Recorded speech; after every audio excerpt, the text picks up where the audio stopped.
Welcome to 10 Minutes with Anthony. I'm here with our host, Anthony Aliopoulos, and my name is Jin Cherney. Hey, Anthony, what's up? Well, how are you, Jan? We're here in your stomping grounds, Salute on the beach, and this is where your volleyball gang hangs out. And I see they were having like a pizza party and everything, and you were eating some pizza and all that, right? Exactly. So, speaking about that, okay, what are your thoughts about the pizza eating? Well, I guess it's an American tradition, right? Pizza and everything, but it's. Do you ever eat pizza? I do. I went years, I think, without ever eating pizza. When I did, I used to like to get those. I like the deep dish, with all the peppers and mushrooms and all that stuff on there. When I did eat pizza, it's not. I mean, I'm like everybody else. I guess I liked it at one time, but I went years without eating it. I mean, it's, Yeah. I'm also not such a great fan, but yeah, I'll eat it when it's when it's here. And we're saying hello, Walter, one of our kind of crew, you might say crew member, who helped us with shooting some scenes in a movie. So that's the pizza. How about Diet Coke? What are your thoughts about drinking Diet Coke? it's. I mean, if I'm gonna drink a soda, I'm gonna drink a fully loaded one. I think those the Diet Cokes are really bad for you because one, people drink a lot. The people that drink Diet Coke have a tendency to drink a lot of them.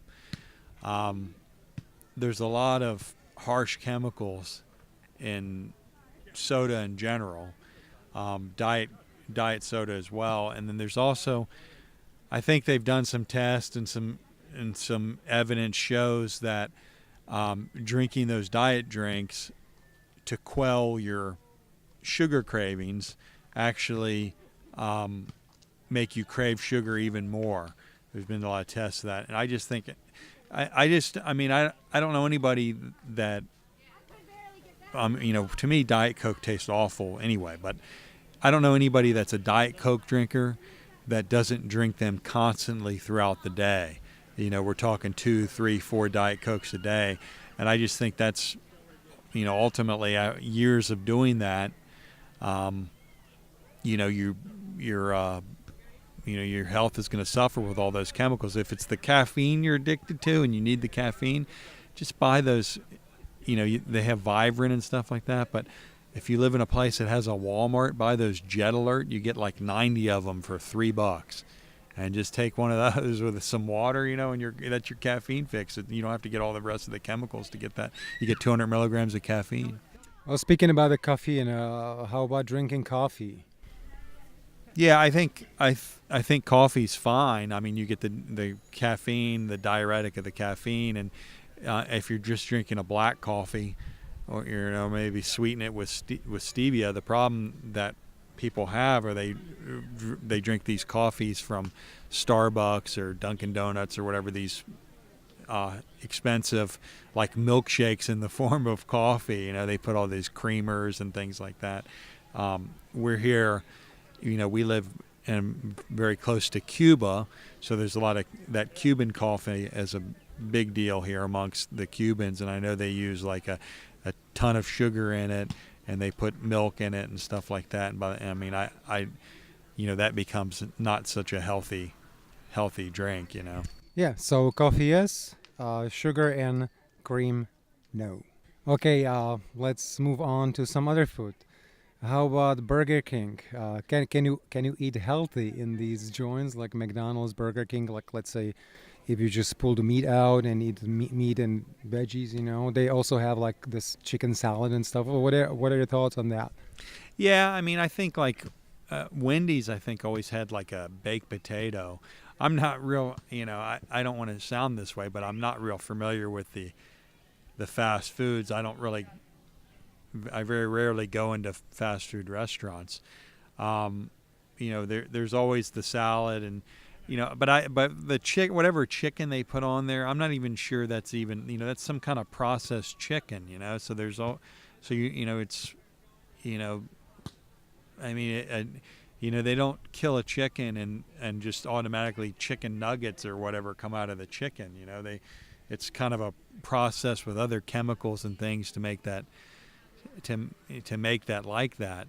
I think because they're so synonymous with being unhealthy, I think they all offer some kind of healthy menu, which to me is crazy. I mean, it's like, look, if their motto should be, if you're a healthy dude and you're into your health and everything, we don't care about you. But if you're like the rest of the population that likes to eat junk and wants to drive through the drive-through and cram a couple burgers in their throat on the way to their next office meeting, then we're your guy. I just find it's almost hypocritical or ridiculous that they try to offer a healthy menu. I mean, it's like, what's healthy candy or what's healthy ice cream? It's not. I mean, they're unhealthy things. Come to grips with that. And when you eat ice, I'm not saying don't ever eat it, but when you're going to eat candy, or, hey, you know what I feel like having a Big Mac today. Go get a Big Mac. Eat your fries, drink a regular Coke, and then don't do that again for a while. Go back to eating healthy. That's the way I would do it. But this trying to, come here and be healthy and everything, that's not the place, There's actually a pretty cool video on YouTube about how they make chicken nuggets. So you can look it up, and Is there any chicken? It's interesting. Is there even any chicken involved in that? Actually, they use just the best parts of the chicken, and so it's like surprisingly very high quality. If you look up at the process, because there's been a lot of accusations since Anthony said that it's all crap, but the crap, in my opinion, lies in frying, and putting the bread crust around it and all that kind of stuff. So it might start off healthy, and then so it tastes better. You have to put stuff on it. For instance, if I went to a supermarket and I bought ground beef, right, and I made it into a hamburger and I cooked it on my grill or I fried it in my frying pan or whatever, that pretty much tastes the same. Any supermarket I buy that ground beef. I mean, and if I put a blindfold on you and I said, take a bite of this, what is this? Oh, that's ground beef or whatever. But never does it ever taste like that burger that's in a Big Mac, or it never tastes like that burger that's in a Burger King, or any of these other places. So, I mean, why does that ground beef, that burger taste like that? Well, definitely they put a lot of stuff in there, like salt and other stuff, so herbs, so it tastes, better and addictively, I guess. Yeah, I mean, I don't know what's it, but I've never rolled a couple hamburgers, threw them on the grill, and people were like, hey man, this tastes just like a Big Mac. It just tastes like a hamburger. Okay, what about organic versus non-organic stuff in store? Organic, very usually expensive, right. Non-organic, so sometimes you don't have a choice. But if you what do you think, are there really benefits with the organic stuff? I think if it's truly organic, but a big problem I think happens is some of these farms are able to get around, and I don't know the specifics to it, but they're able to get that organic label by doing bare minimum type stuff. I mean, organic to me is some guy on a farm somewhere. He's just growing his stuff naturally. He's not spraying any pesticides or whatever. And these companies, there's no way they're not doing that. And I think there's, I've never really looked it up, and I don't know the specifics, but I know there's ways to get around, getting an organic label by not really truly doing it organically. Not sure how that is, but I mean, those are the type of things that, you have to look, for yourself. You have to look, man. Is this, can I afford to eat this lettuce that's $2 more a pound or whatever this, is it within your pocketbook to eat that way? I wouldn't know. To me, a lot of unless you knew the place it was coming from, like it was a local farmer or something like that, I would never really, if I didn't have the cash, I wouldn't pay that. I wouldn't strap myself out over certain organic, organic things like that. I mean, I just don't think there's a, you know, I mean, I think most of the meat that you're going to get in a market isn't really quality meat anyway, whether it's organic or not. The only way you could really guarantee yourself a real quality meat is if some guy was, going out hunting the meat and he brought it to you, and that thing was out, that creature was out in the wild or whatever before he killed it. I just don't think. I mean, I think when they say this grass-fed beef and everything, I think maybe these cows, they feed them grain, and then the last month or so before they slaughter them, they feed them grass-fed, and they say, hey, this is grass-fed beef, Yes. Okay. What was it? All right. What about the fat-free and fat yogurts, milks, and stuff? Yeah, I mean, the thing with fat-free is, okay, we're taking the fat out of it, but what are we replacing it with? And you find that most of these things because years ago, there was this diet craze of fat-free, and all they were doing was just replacing fat or things that never had fat to begin with that were loaded with sugar. I mean, sugar does not have any fat in it. We can go down the list of different candies like Twizzlers and things like that. All those are fat-free candies, so you can eat Twizzlers and be fat-free. It's not really, And as far as yogurt goes, I think if you, certainly the fat gives it more calories, but if you replace that fat with extra carbs to make it sweeter, you're not really doing much justice there. And in yogurt, there's a lot of enzymes in that fat and everything. Yogurt, what I would recommend would be a Greek style yogurt that has all the fat in it. Is it because you are Greek? I mean, it just ironically works out that way, where it happens to be the best tasting yogurt. It's thicker, it's fuller. But yeah, I mean, and yogurt to me is like a base. Has good digestive enzymes in it, but you should get a plain Greek kind. So now you account for the fat that's in it, so you don't want to add any fat to it, and that has a lot less carbs. Then you can add your own carbs. Add some fruit in there, and maybe to sweeten a little bit of stevia, and you make your own yogurt. Like that. And it's better than, there might be a fat-free yogurt that they put like alleged fruit in there, but it's more like a jelly they put on the bottom, and you mix it up, and sure, it tastes good because it's got jelly in there and it's filled with sugar. So the fat-free usually means less fat but more sugar. So just keep on going. What do you think about the milk? Yeah, the thing with milk is a lot of people, I think the human beings are the only species of that will drink milk as an adult, that's not an infant baby drinking milk.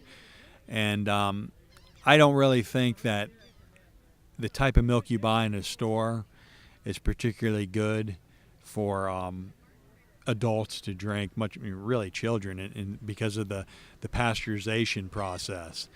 Now, it's illegal in the state of Florida for somebody to sell for humans raw milk. But if somebody was going to drink milk and they had to have their milk, I would suggest raw milk because what happens is during the pasteurization process, all the digestive enzymes and growth hormones and things that are in that milk that's allowing for, it's a complete meal. If you ever look at what milk is, it's got a certain amount of fat, certain amount of protein, and it actually has carbohydrates too. It's a complete meal, and that's the idea. Is infant drinks that milk. I mean, the baby calf, and he grows from drinking that. But the problem isn't so much milk itself. It's the pasteurization process. It's what the farmers are doing to these cows, where they're able to give milk every day, which isn't a natural thing for a cow to do. So if you had a natural cow that was eating grass, living in somebody's backyard, they weren't sticking him in a stable and forcing her to milk, every single day. That raw milk that comes out of there would be very beneficial. And you see people will say, "Oh, I'm lactose intolerant. I can't," all that stuff. That's due to the pasture. They're intolerant to the chemicals that are put in the milk for the pasteurization process. When I lived in Winter Park, I used to have there was a farm that was less than a mile from my house, and the guy had these what they called Jersey cows. They were he had like a little farm, and they ate there and stuff. And I would buy raw milk from him, and a lot of times he wouldn't even be there. I'd go on his property and I'd leave him. It was very expensive. It was, and he'd have to put a sticker on it for pet use only, just to make it all legal. But I want to say it was like $15 a gallon. And he would have it in a little refrigerator there. It was done that day, and I'd leave the money on top of the refrigerator, on an honor system. And then one time I went, and it was just at a time where he was switching the tanks or doing something like that, and he was like, "You're in luck, man. I'm going to give you all this," and he gave me like 10 gallons, man. Mm-hmm. And I mean, it was like milk all over the floor. He had a golden retriever that was drinking milk off the floor and everything. And I brought this milk home, man, and it was so fresh that it was hot. It was out of this cow's body. I mean, it was hot. And my daughter used to like to drink it, but it kind of grossed her out when she put her hand on that milk. But what I ended up doing with it, I couldn't drink 10 gallons of milk, and it would go bad, and so I drank, put a couple gallons in the refrigerator, and then put the rest in the freezer, and then I would thaw it, as I needed it, would thaw it, and I'd use it in protein shakes and stuff. And it's very, but if you put that in your coffee, you'd automatically destroy whatever benefits you were going to get from the raw milk because you heated it up. You've started a pasteurization. Mm-hmm. It's got to be like can't be heated up, and it's loaded with growth hormone and digestive enzymes and everything. Raw milk is fantastic for you. Is that why you're so big? Yeah, that's it. That's what I did during my bodybuilding career. It was just the growth hormone. I mean the growth hormone that was in the milk, the raw milk. Yeah. You hear that? Okay, so everybody follow this recipe. What do you think about the produce in the stores? It's let's say, is it good? Do they use a lot of pesticide? It's better to buy organic, or it's better to buy frozen because all the vitamins are preserved, right away because they freeze it. How much vitamins do you think you lose by cooking stuff? Is it better to eat raw or cooked? Yeah, I try to eat raw as much as I can. I guess we're going to see somewhere where I change my sunglasses, right? That's fine. But yeah, I mean, I buy a lot of frozen vegetables as well, just because they're there. I want to, I always like to add a green to whatever I'm eating. So I mean, in my refrigerator, I keep kale, spinach, and I like to put onions and things. In the freezer, I'll keep green beans, broccoli, things like that. So eggs and stuff, coconut oil, onions. Get the onions caramelized a little bit. Throw some spinach in there, and then the eggs and egg whites. That's how I eat that. In my shakes, I like to put the kale. And then at night, I like to have a big salad that has like regular lettuce, romaine or iceberg, whatever the heck I have, spinach and kale. Mix that up, little stevia, some apple cider vinegar, and onions, whatever in there. So that's pretty much my go-tos, and I think it's good to have a mixture of that. Things that you can, eat raw, and things that you can keep in your freezer, and a lot of times, I keep pineapple in my freezer as well. This GFS, you can buy a big thing of pineapple for, and what I do is if for work, I'll put it in and same thing with broccoli, I'll put it in in my one of those Tupperware things, and by the time I'm ready for lunch, that's thawed out, and I'm eating that broccoli raw, and that pineapple maybe has a little bit of a chill to it. But How about the artificially sweetened drinks? Or we touched a little bit of Diet Coke, but how about like different sweeteners, and what are your thoughts about those? yeah, I definitely. I mean, the one my go-to is stevia.